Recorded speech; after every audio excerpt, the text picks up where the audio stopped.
This documentary is dedicated to those unsung heroes of 1857, the first War of Independence, and the great revolutionaries who followed them to the Andamans, to be incarcerated in the cellular jail, to suffer inhuman and barbaric atrocities for the freedom of their motherland.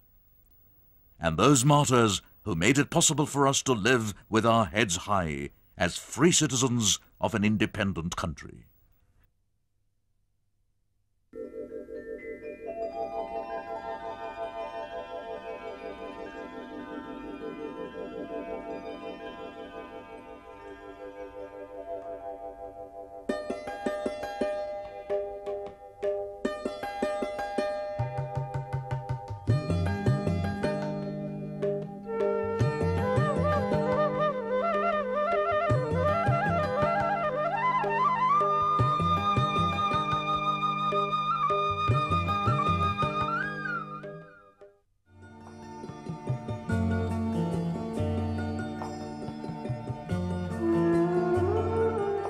The Indian independence movement has been a saga of struggle, courage and determination to wrest independence from the British colonial rule. In that long drawn-out fight for freedom, many Indians have sacrificed their lives. There is no parallel history to the history of human endurance, history of inhuman cruelties and barbarities on educated youths of India who fought for the emancipation of their country. The history of cellular jail and freedom movement is the history of their brave defiance and passive resistance in the face of unspeakable sufferings.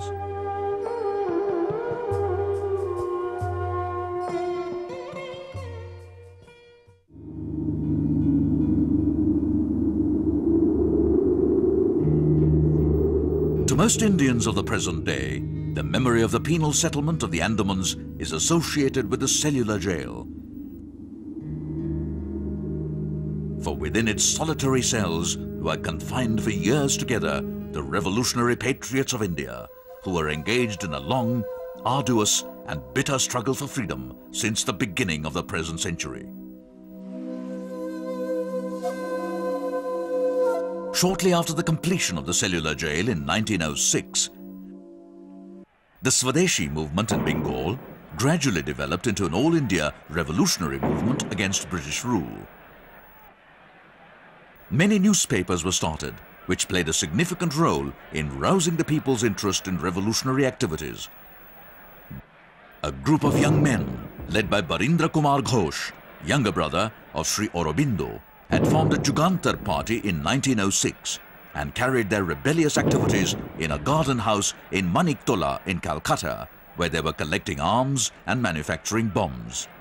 Immediately after the bomb incident on 30th April 1908, in Muzaffarpur in Bihar, the group was arrested and was committed for trial to the court.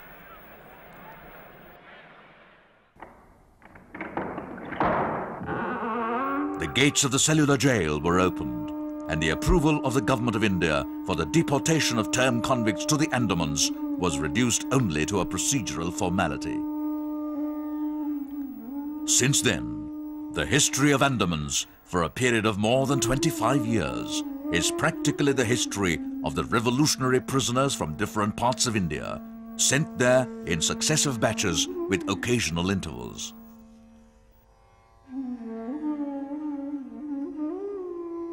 The first batch of political prisoners convicted in the Maniktola conspiracy case, also called the Alipur bomb case of 1908, sentenced to transportation for life and long terms of imprisonment, were sent to the cellular jail in December 1909. About the same time, in 1910-1911, 3 more from Bombay were sentenced to transportation for life in the Nasik conspiracy case. These were the 2 brothers Vinayak Damodar Savarkar and Ganesh Damodar Savarkar, and Vaman alias Daji. Veer Vinayak Damodar Savarkar, the doyen of the Indian revolutionaries, reached the Andamans on 4th July 1911 and was to be incarcerated in the dreaded cellular jail for 50 years. there were a few prisoners who were sent to the Andamans in 1907-8 for seditious writing in newspapers. Some young revolutionaries convicted in Khulna conspiracy case on 30th August 1910 were also sent to Andamans. On their arrival, the first person to meet the political prisoners was the jailer, Mr. David Barry, a terror, a bulldog in appearance, claiming to tame the lions. V.D. Savarkar mentions about the first despotic address of Barry, who said,